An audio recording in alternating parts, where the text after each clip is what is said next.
Good morning, and welcome to the Evidential Mediumship channel's live stream.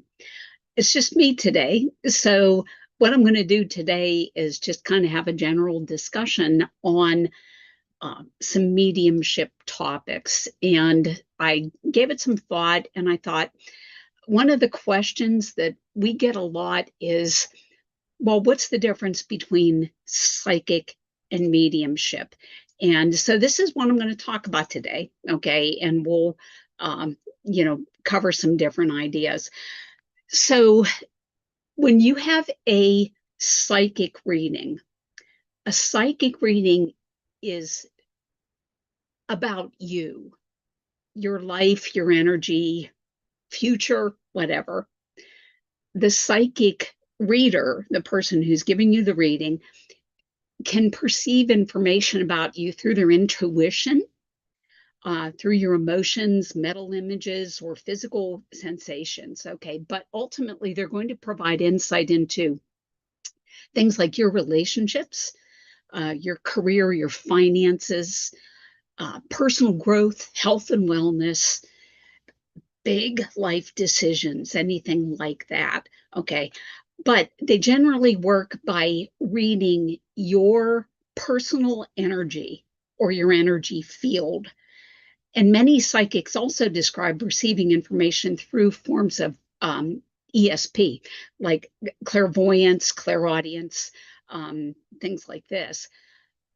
With a psychic reading, the emphasis is on probabilities, not fixed predictions. And that's important because in general, most psychic practitioners believe that people have free will. And because you have free will, you can change the outcome of a future prediction. Okay. Now, a mediumship reading has a completely different purpose. Instead of focusing on you, the medium attempts to communicate with the consciousness of someone who has crossed over to the other side.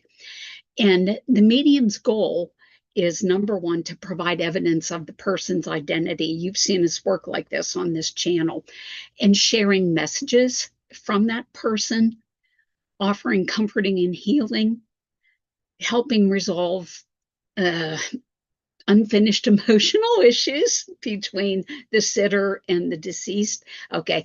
And ultimately reassuring the sitter that the loved one, to the loved one that their deceased person has continued to exist in some form.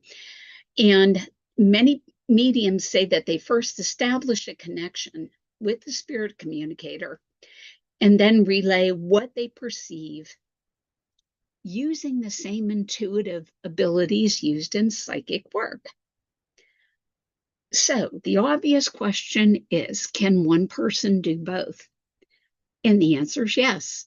Many professional mediums are psychics. Okay. In fact, there's a very common saying that says every medium is psychic, but not every psychic is a medium. Why is that? The reason for that is that the mediumship generally relies on the same intuitive abilities used in psychic work, while adding what mediums describe as the ability to communicate with spirits. And so some practitioners will spend the first part of a mediumship session providing psychic guidance. But if they during that process, they perceive that they have a connection with somebody who has died, they will switch into mediumship. So yes, it's possible to do both. Okay. So if you are starting to develop your psychic/mediumship abilities, how do you know the difference between the two? And that's a really, really good question. Okay. Number one, most mediums will tell you that the signal, if you think of it as a radio signal coming in, the signal feels different for a psychic reading versus a mediumship reading. And to me, psychic information most often feels as though it's coming right from my sitter. And when I'm receiving information psychically, I can pick up emotions, memories, personality traits, okay, or possibilities that seem connected to my sitter, okay. Mediumship information, on the other hand, is a whole other beast. Rather than simply receiving facts, I feel the presence of an individual who has distinct characteristics, emotions, mannerisms, humor, whatever. Okay. But it feels like there is somebody else in the room with me. Okay. And some mediums will describe it this way. Okay. They say that a psychic reading feels like they're tuning into a radio station. Their mediumship reading feels like somebody has walked into the room and is starting to talk in their ear to them. All right. Now, another separation between a psychic reading and a mediumship reading is that the information that the reader gets is completely different. Okay.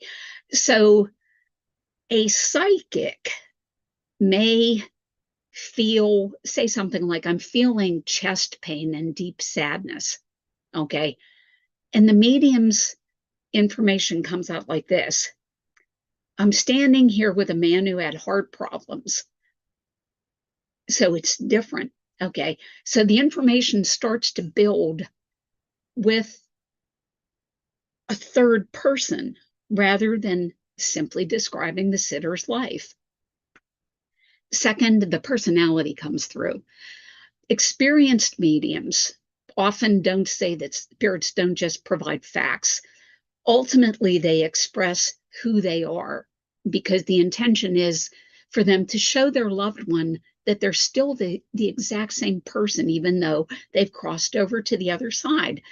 So the medium may notice like a grandfather who's making jokes, okay, a mother who is caring for, worried about a child, okay, or a young child even who has crossed over who appears childlike. So the communicator seems to have like an emotional fingerprint, for lack of a better word. This is my favorite thing, though. My favorite thing with a mediumship reading is sometimes I will get information that the sitter does not know.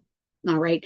And for example, let's say that I'm doing a reading and I get a piece of information that says, I'm being shown a, a bracelet with red stones on it. Okay. And my sitter says, I don't know anything about that. Okay. But then my sitter goes back and, she may go talk to a family member who says, oh, I met with this medium and she was full of it. She said something about a bracelet with red stones. And the person she's talking to says, I have her bracelet with red stones. Okay. So somebody else knows the information and they have to tell the sitter. And when something like that happens, I think that's fabulous. That's my favorite thing to happen in a mediumship reading, because if my sitter does not know the information, I sure as heck don't know the information. Where did the information come from? It could only come from one place, and that's the person who is on the other side. Okay. But I want to go back to feeling the presence beside me. And what does that feel like? That's actually different for everybody. You may, if you listen to the videos on this channel, sometimes you hear mediums say, I just got chills. Okay, so there's a change in the temperature. Okay. Occasionally I've said, I feel somebody playing with my hair. because they stand behind me and they play with my hair like this. And you can feel that just the lightest, it feels like there's a bug in your hair, but there's no bug there. It can feel like a change in the atmosphere.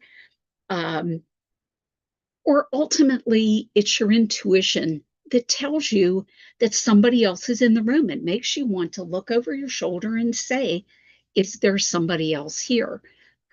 So specifically how you sense that presence is a very individualistic thing, okay?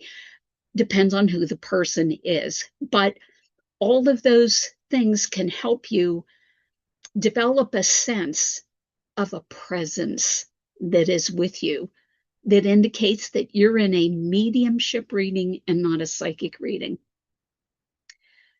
And some people, some mediums are very black and white, okay? So they just go and they flat out ask, am I reading the sitter? Is somebody in spirit stepping forward? Who's giving me this information? Okay. And you may have heard of this referred to as asking questions. Okay. So when you ask questions of yourself in your mind, information unfolds. Okay. And sometimes what happens is that you will see a spirit communicator become clearer if you ask questions like this. And ultimately, sometimes a reading can be both psychic and mediumship. Personally, I think those are often the best readings. Okay.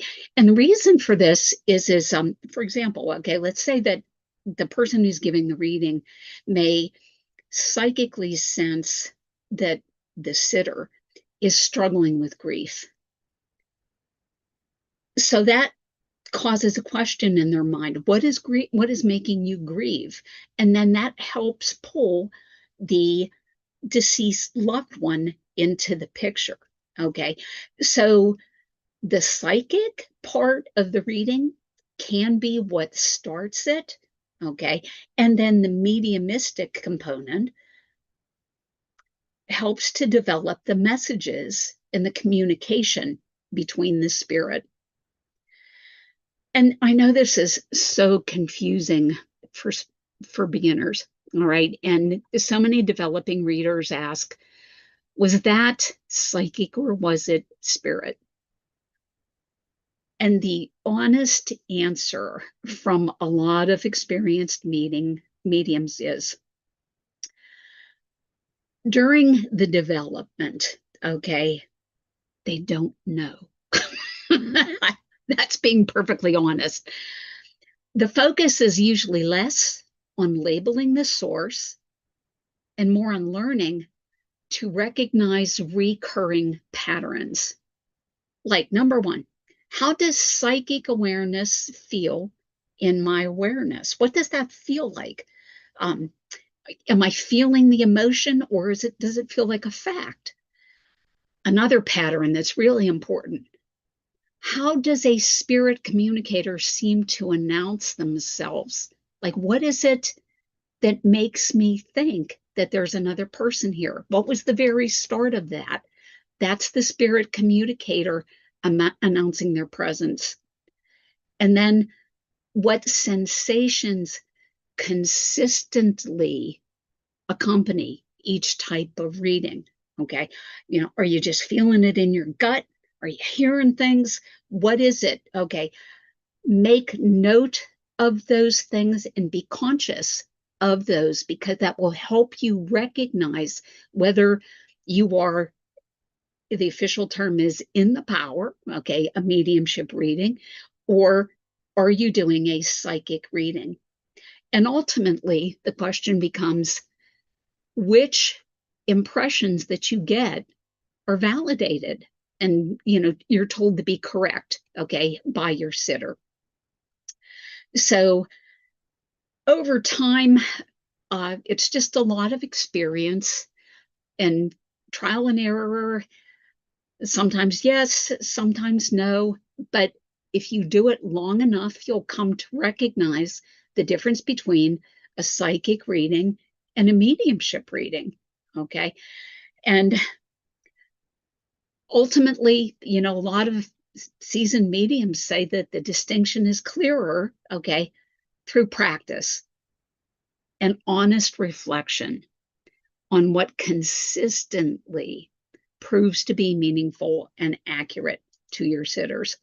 So, with that in mind, okay, I want to thank you for stopping by today. Okay, happy holidays to those in the States. Okay, and hope to see you next week on the Evidential Mediumship channel. If you liked what you saw, please hit like and subscribe. And we'll see you next Saturday, 9 a.m. Eastern Standard Time.